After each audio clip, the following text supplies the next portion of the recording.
Hebat ini Sunan Kalijaga nih, muridnya Sunan Bonang yang satu ini memang putra Tuban terbaik ini, yang melegenda. Majapahit adzan tidak boleh, ya toh? Adzan itu tidak boleh, keras-keras tidak boleh. Maka adzannya ya Allahu Akbar, Allahu Akbar, Allahu Akbar, Allahu Akbar. Tapi agar orang bisa membedakan waktu sholat, diajari tembang lerilir, lerilir, lerilir, tandure wis sumilir, tak ijo royo-royo, tak senggo kemanten anyar. Cahangon, cahangon, penek blimbing kuwi. Itu aja terus. Wong Islam wis akeh, ayo do sembayang. Intinya kan itu. Maka pakai istilah blimbing karena blimbing itu blingire 5. Ya itu melambangkan sholat. Mula ora kok cahangon, cahangon, penek pelem kuwi ya betul. Itu tidak cocok. Tapi kemudian ketika terjadi kekisruan di Majapahit, di mana Prabu Brawijaya V dihantam sama Girindrawardana, ini kan sudah bukan putra, bukan bapaknya Raden Fatah. Maka Raden Fatah disuruh nyerang ke Majapahit.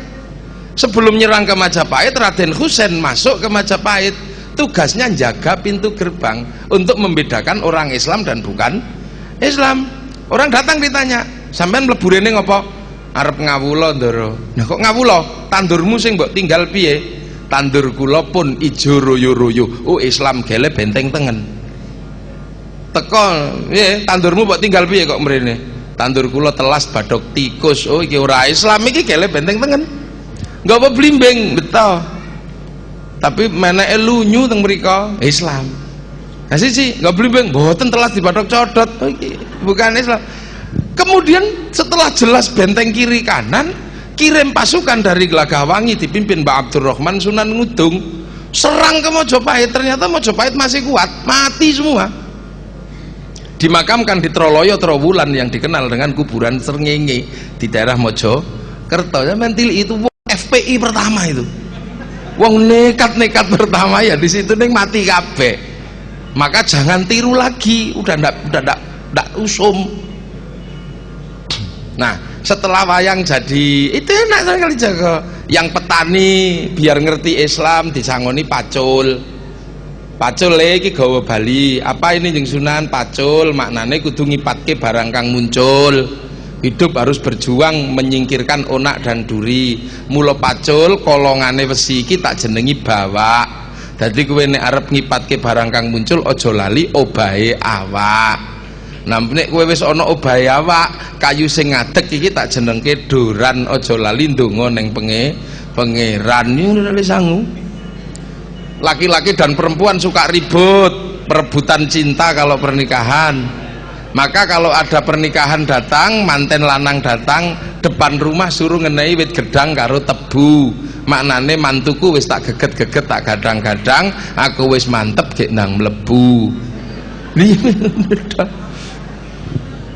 Nah, ketika wayang itu jadi, Sunan Kalijaga menghadapi masalah yang cukup serius terkait dengan nyanyian yang selama ini mengagungkan para dewa, melambangkan tradisi Hindu. Itu harus dirubah.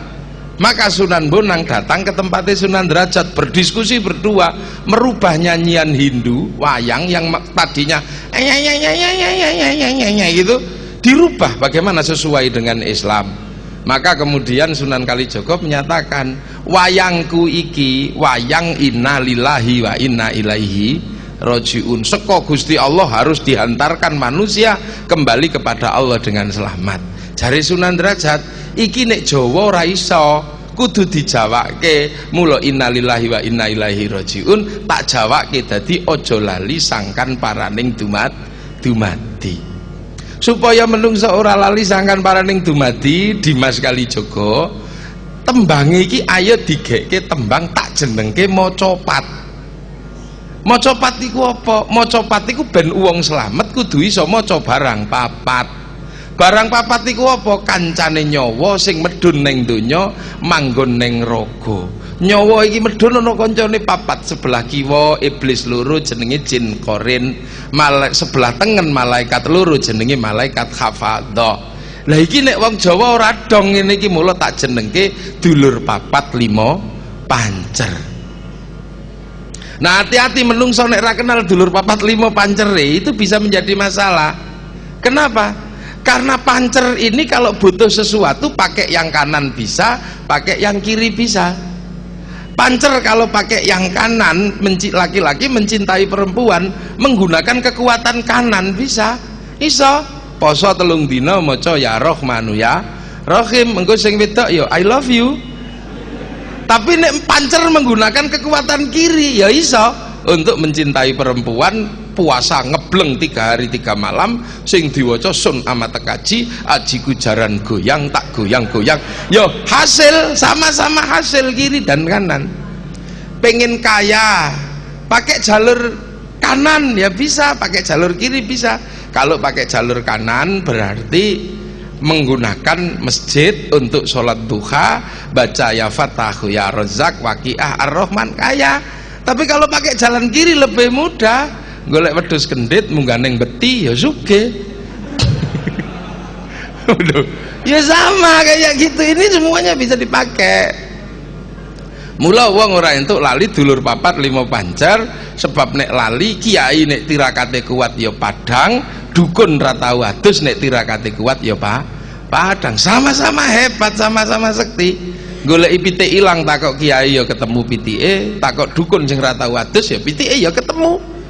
Mada arep neng Malaysia golek sangu nang kiai ora entuk, ora iso dicekel polisi ya bisa, nang dukun sing ra tau adus ya iso. Padha padange kiai karo dukun, meng padange siji, sing siji padange lampu, sing siji padange omah kobong tak. Golek pitik ilang nganggo lampu senter pitike ya ketemu, nganggo blarak sing digendel diobong ya pitike ketemu, lampune utuh blarake kobong entek. Lho niki lak kitab Ihya, sampeyan maca kitab Ihya lah ada seperti itu babakan nafsu. Lho akhirnya terus mau copat itu dadi ya wis niki tak jenengke mau copat kawitan Mas Kumambang. Mas Kumambang iki medune nyawa ning alam donya. Sambuten kanthi ngapati mitoni bacaan Quran, bacaan sholawat. Kalau nyawa sudah Mas Kumambang medun saka langit nang donya, masuk nang jero ragane ibu dadi bayi, engko terus metu tak jenengke tembang mijil. Menungso lahir rupa lanang rupa wedok. Nek lanang wedhus loro, nek wedok siji diakikoi, syahadah ke teng Gusti Allah. Nek wis bar mijil tembange kinanti. Cilik-cilik niku kudu dikanti agama, kanthi akhlak. Maka Nahdlatul Ulama ya gawe TP TP Arodotul Atfal untuk nampung bocah kinanti ini. Karena kinanti kudu disangoni kanthi agama, kanthi akhlak. Karena kinanti kecil-kecil kok tidak diajar akhlak, tidak diajar agama, bleset nanti karena manusia akan masuk ke tembang si nom. Bocah bakal dadi nom, bocah nek nom dablek ora kena diwulang. Napa malih nek wis bar sinom manusia akan masuk ke tembang berikutnya asmara dono. Bocah nek wis atine ke taman asmara mulai jatuh cinta, ndak bisa diajari wong taek kucing rasa coklat. Nek wis bar asmara dono tembange gambuh, tempuk cah lanang wedok bangun rumah tangga. Nek wis bar gambuh dandang gula, dandang pahit gula legi entuk bojo kok duite lumayan pinter kaya Pak Ji Fathul ya iki entuk gula uripe legi. Lah entuk bojo wis mentino tayupan, ngramal togel, rupane mrongos, bali-bali ngaplok. Iki uripe pahit entuk dandang. Maka dia akan merasakan manis pahitnya kehidupan. Lah wis bar dandang gula menungso mlaku ning tembang durma. Wayahin darmakan harta benda ilmu khairun nas anfa'uhum linnas. Nek wis bar durma tembange tak jenengke tembang pangkur. Menungso ngerti-ngerti mungkur saka donya, dari dunia kan mungkur. Gigi sing maune nggo nyokot watu pecah, saiki nggih nyokot apem copot. Napas sing maune nggo nguber celeng sedina ping 5 iku kuat. Sakniki ngoyak putune niku beruber putune ora gelem adus. Niku wis mengkis-mengkis. Iki pangkur gek nang mungkur, cari jalan betul, masuk ke masjid, masuk ke langgar cari ulama. Mumpung belum kesusul tembang megatro, copot rogo sak sukmane terakhir tembangi pucung menungso meng dipocong sluku-sluku bathok. terus dilebokke lawang ciut. Mula wong tuwa dijenengke buyut, siap-siap mlebu lawang ciut. Ini produksi ini luar biasa. Lah nek mlebu lawang ciut petuk malaikat mungkar nakir. Nek lali sangkan paraning dumadi ditakoni marabbuka, marabbuka, dicanggah karo malaikat mungkar nakir. Langsung dadi wareng wedi ndelok akhirat, utek-utek nang neraka digantung kaya siwur, diututuki modal madil kaya tarangan bodol, wajur mumur kaya gedebok bosok. Mula pangkate anak bapak simbah buyut, canggah wareng, utek-utek gantung siwur, tarangan bodol, gedebok bosok. Nah, itu produksi ini sebuah pembelajaran dengan metodologi yang luar biasa. Yang hari ini wong Tuban wis ora kenal onone ning Jawa Tengah. Yang akhirnya karena orang Tuban sudah tidak mengenal, begitu iku dilokno Hindu, wong Tuban melok-melok, oh iku ketoke Hindu, padahal produk Islam dari itu Tuban. Loh, ini pentingnya kita, maka kita ada al-muhafadzatu 'alal qadimis soleh. Begitu lakone dadi Sunan Kalijaga sowan teng Bonang. Ya guru, niki musiknya niki dereng cocok, wong musiknya niku cek tang-tang cek kula didamelke musik. Mula kali Sunan Bonang gaweke gamelan. Sing munine niku nang ning nang nong nang ning nang nong nang ning nang nong nang ning nang nong dang dang gung. Nang kene nang kono, nang kene nang kono, nang kene nang kono. Wong urip isa gelemu. Saiki nang kene sesuk nang kono mblantik, saiki nang kene ngaji sesuk nang kono nyolong, nek nang kene sesuk nang kono ngombe tuak, sesuk nang kene sesuk nang kono ning pakah kriko. Ya wis karepe wae urip kok. Nang kene nang kono jare Sunan Bonang, nang kene nang kono nang ning nang nong nang ning nang nong. Tapi nek kepengin pungkasan urip sing apik, tutuk kendang karo gong dang gung. Dang balik nang Sang Hyang Agung, bali ning Gusti Allah, fafirru ilallah. Lha ngono lho, ora kaya saiki karena wis ora kenal ana wayangan nang ning nang nong nang ning nang nong. Nang ning nang nong nang ning kok wayangan kok malah isine dang ngombe tuak ya aja. Ngawur mawon. Nang ning nang nong nang ning nang nong nang ning nang nong kluduk. Lah ya aja. Ini metodologi yang luar biasa dari Tuban. Bareng wis do ngoten niku Sunan Kalijaga manjane wong jagoan nggih. Sugih jagoan. Wong nek wis bareng nglumpuk niku didamelke tumpeng, dibikinkan tumpeng yang besar. Sisane niku isih ana ning Solo dan Jogja. Tumpeng besar bareng ngono mbadoko jare Sunan Bonang. Mangan kabeh.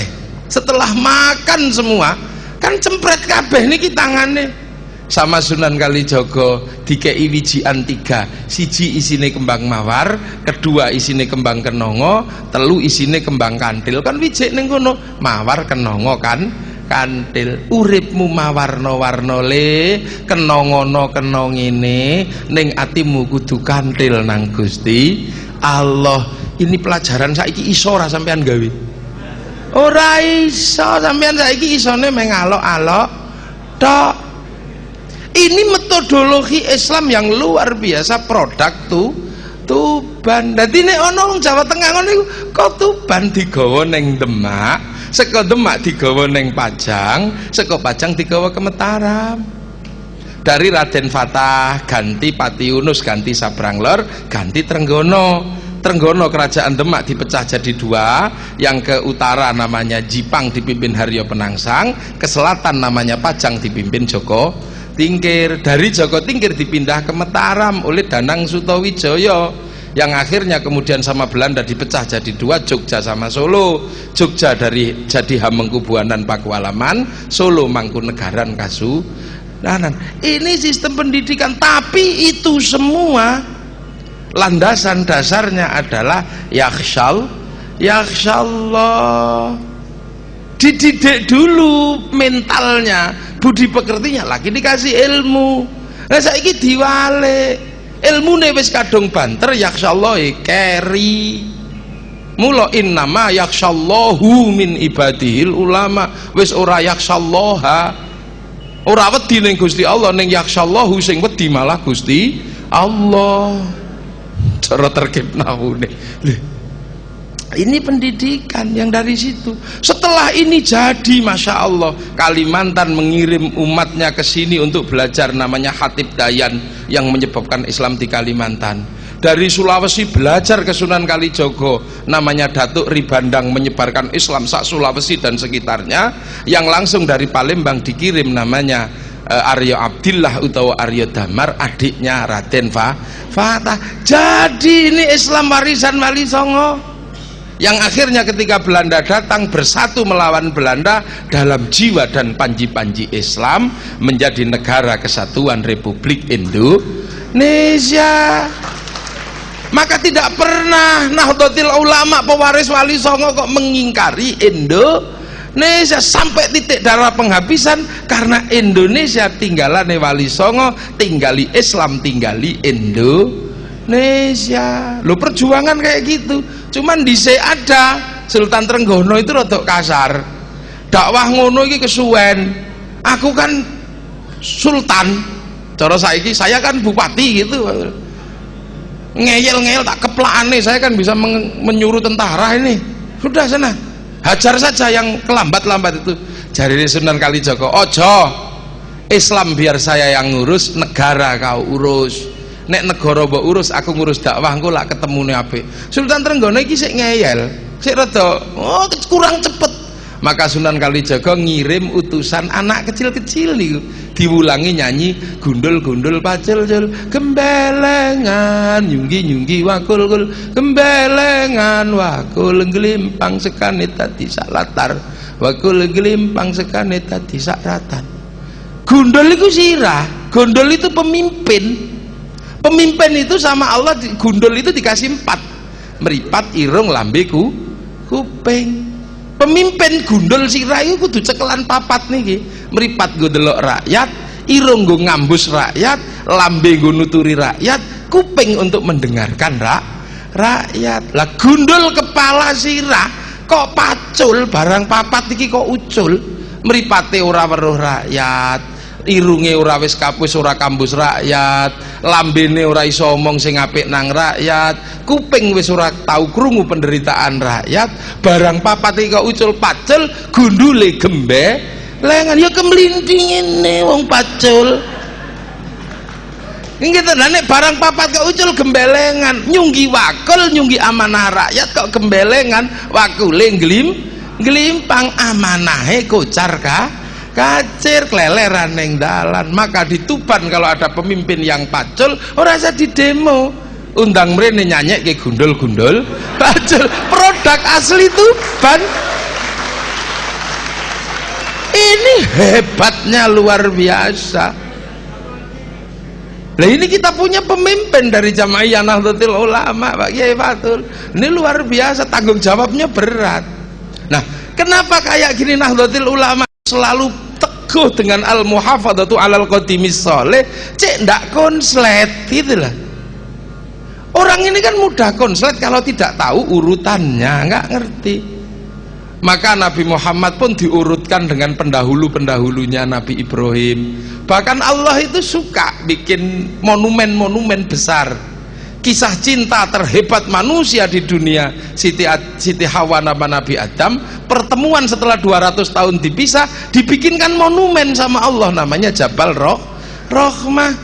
Orang-orang yang mencintai Allah demikian hebat, anak diminta kasih, padang pasir ditempati, demikian cintanya sama Allah. Itu disebut Khalilullah. Bekas telapak kakinya aja tidak boleh hilang dari muka bumi sama Allah, namanya Makom Ibrahim. Tempat bermainnya Nabi Ismail, orang yang anak-anak yang demikian cinta kepada Allah, tidak boleh hilang, namanya Khidir Ismail.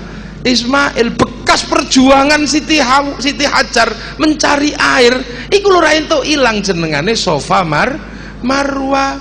Lah Kanjeng Nabi setelah itu tidak boleh melupakan, harus mendoakan walladzina ja'u min ba'dihim yaquluna rabbana ighfir lana wa li ikhwanina alladzina sabaquna bil iman. Akhir salat orang ndongakno ora usah. Lah kita kalau tidak bikin tanda-tanda ya bubar kita hari ini. Maka al-muhafadzah itu menjadi penting. Kita baru tahu, oh ternyata awak dhewe muridnya Sunan Kalijaga. Sunan Kalijaga oleh Islam tekondi, oh diajar Islam sama Sunan Bonang. Sunan Bonang dari mana? Oh dari bapaknya Sunan Ngampel. Sunan Ngampel dari mana? Dari Mbah Maktum, dari Mbah Ibrahim Asmoro Kondi. Mbah Ibrahim dari mana? Dari Sayyid Jamaluddin Al-Husaini Al-Kabir. Dapat dari mana Sayyid Jamaluddin Al-Husaini Al-Kabir? Sayyid Jumadil Kubro. Dapat dari Mbah Muhammad Han. Dapat dari mana? Dari bapaknya Sayyid Asmat Han. Dari mana? Dari bapak-bapaknya Sayyid Ali Uraidi. Dari mana? Dari bapaknya lagi Sayyid Muhammad Bakir. Dari bapaknya Sayyid Sayyid Musa Kadim. Dari bapaknya Sayyid Ja'far Shadiq. Dari mana? Dari bapaknya Sayyid Zainal Abidin. Dari mana? Dari bapaknya yang namanya Sayyidina Husain. Dari mana? Dari bapaknya yang namanya Sayyidina Ali. Dapat dari mana? Langsung diajar sama Rasulullah Muhammad sallallahu alaihi wasallam. Maka kita tidak konslet, terus ngerti kedudukan kita. Orang sekarang kan suka konslet. Kenapa Islam jadi aneh-aneh itu? Karena satu, bahwa perintah udhkuruni adhkurkum, sahabat kalau dzikir kan diem begini. Kenapa? Walaupun sahabat diem, hatinya wusul kepada Allah. Tapi kalau sudah sampai di Tuban, wong jaraknya jauh, begitu udhkuruni adhkurkum kok diem ini, turu. Maka sampai di sini la ilaha illallah, la ilaha illallah. Di Makkah dan zaman Rasulullah tidak ada puji-pujian. Kenapa? Rasulullah adzan duhur setengah 12 itu makmumnya nunggu dari jam 10. Tadi jam 10 esok wis ngenteni duhur setengah rolas. Lah kalau di Tuban adzan duhur setengah rolas, makmume ning sawah, makmume ning goro. Mula kiai mriki adzan duhure setengah loro, jamaah setengah loro, ngenteni makmumi sing ning sawah. As-sholatu ala wakti ya, sholat iki sak dhuwure waktu sholat. Waktu sholat iku zuhur ya setengah rolas tekan setengah telu. Jikuk ngarep ya apik wong kaya sapi, nek jikuk ngarep jenengane rujak cingur, jikuk tengah ya jenenge sop iga ya enak, jikuk nguri dhewe jenenge sop buntut ya enak. Ning aja dijikuk barasar niku jenenge tletong. Bikin gitu, maka adzannya juga Allah Akbar, Allah Akbar. Nanti dinteni grepiak-grepiak teko, ndak masuk karena di depan masjid ngerokok. Ya ndak masuk santrinya. Akhirnya kiai ini ya Rabbana ya Rabbana Rabbana zalamna anfusana, sambil nunggu nggak masuk pujian lagi. Tombo hati iku limo sak wernane, maca Quran ngen-angenen sak maknane. Ngenteni dari makmume lho kiai ini loro ati nenggani. Nggak masuk baru kiainya agak keras. Diuruki anjang-anjang dilurubi sirap, baru jerantal masuk.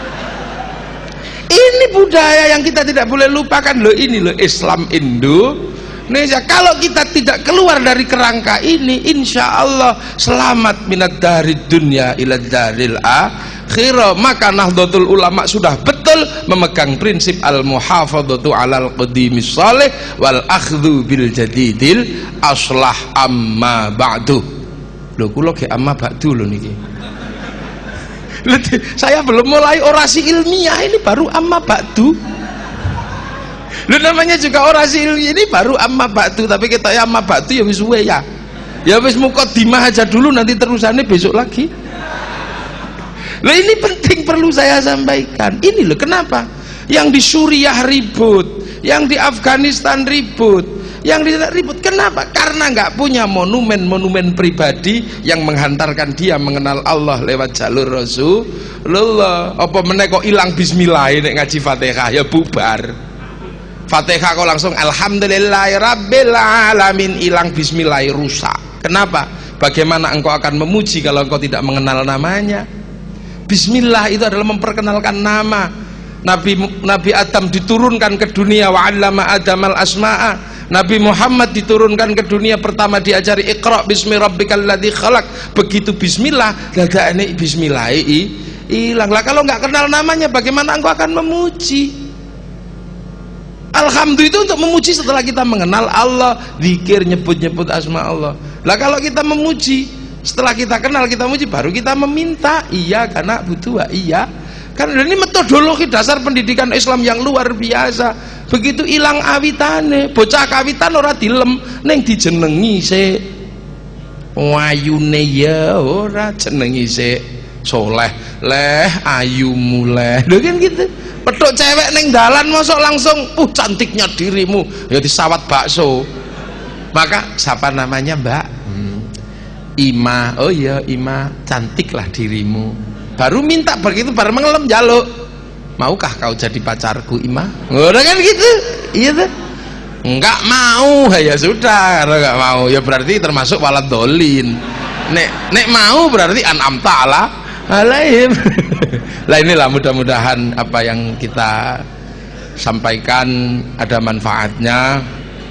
Muqaddimah ini semoga nanti bisa dilanjutkan, dan ini adalah metodologi dasar innama yakhsyallaha min ibadihil ulama yang dipegang betul sama Sunan Bonang. Ridhoillah wa li syafaati Rasulillah binyati du'a wa syifa wa salam al qabul. Al-Fatihah.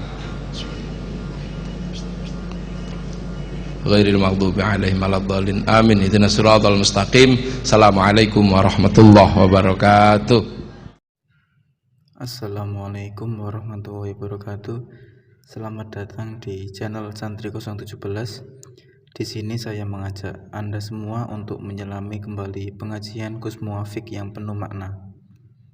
Video ini tidak hanya menampilkan potongan ceramah beliau, tapi juga saya lengkapi dengan analisis dan pandangan pribadi. Ini adalah bentuk apresiasi dan upaya saya untuk menggali hikmah yang lebih dalam. Harus diakui, ceramah Gus Muwafiq selalu punya daya tarik. Selain ilmu yang beliau sampaikan, gaya bahasa yang sederhana dan humornya membuat kita betah. Menurut saya, humor adalah alat dakwah yang paling cerdas. Beliau mampu membuat ajaran Islam yang kadang terasa berat menjadi ringan, mudah dicerna, dan langsung menyentuh hati. Mari kita bedah lebih dalam bagaimana humor ini menjadi jembatan ilmu beliau. Ada beberapa poin penting dari pengajian Gus Muwafiq yang sangat berkesan bagi saya.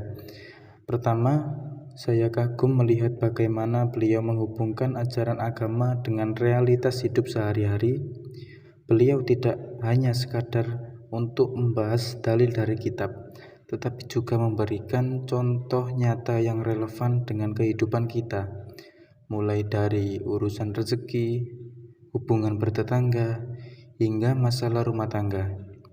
Ini membuat ilmu beliau terasa dekat dan praktis, membuktikan bahwa agama adalah solusi, bukan hanya teori. Kedua, saya sangat terkesan dengan pesan kesederhanaan yang terus beliau sampaikan. Di era serba digital yang penuh dengan pameran kekayaan, Gus Muwafiq mengingatkan bahwa kebahagiaan sejati datang dari hati yang tenang, bukan dari seberapa banyak harta yang kita miliki. Pesan beliau, jangan terlalu sibuk mengejar dunia sampai lupa mengejar ketenangan batin, adalah tamparan halus yang mengingatkan kita bahwa kebahagiaan sejati bersemayam di dalam diri kita. Ketiga, saya mengamati beliau mengemas dakwahnya dengan kearifan lokal Jawa. Sebagai ulama dari tanah Jawa, beliau sering menyisipkan peribahasa atau pepatah Jawa yang penuh makna. Metode ini sangat efektif karena membuat ajaran Islam lebih mudah untuk dipahami dan mengakar dalam budaya setempat. Beliau berhasil membuktikan bahwa dakwah bisa beradaptasi dengan konteks budaya tanpa mengorbankan esensi ajaran Islam itu sendiri. Dan yang terakhir adalah peran beliau sebagai figur masyarakat yang dicintai. Gus Muwafiq bukan hanya seorang penceramah, beliau adalah sosok yang dekat dengan umatnya, penasehat, penengah masalah, dan pemimpin spiritual. Beliau berbicara bukan dari posisi yang lebih tinggi, melainkan sebagai seorang ayah, teman, atau guru yang tulus membimbing. Ini mengajarkan kita tentang pentingnya adab dan ketulusan dalam berdakwah. Pesan inti dari video pengajian Gus Muafik ini adalah bahwa ajaran Islam yang disampaikan dengan cara yang mudah dipahami dan membumi tidak hanya menambah pengetahuan, tapi juga membawa ketenangan dan inspirasi. Dalam pengajian itu, kita diajarkan tentang pentingnya bersabar dan ikhlas sebagai kekuatan batin untuk menjalani hidup. Kita juga diingatkan untuk lebih fokus pada introspeksi dan memperbaiki diri, alih-alih sibuk mencari kesalahan orang lain. Inti dari semua ajarannya adalah bahwa Islam adalah agama yang mudah, damai, dan menjadi solusi bagi segala masalah kehidupan. Jangan lupa berkomentar dan jangan lupa berinteraksi di channel saya. Saya selaku kreator dari Santri 017. Assalamualaikum warahmatullahi wabarakatuh.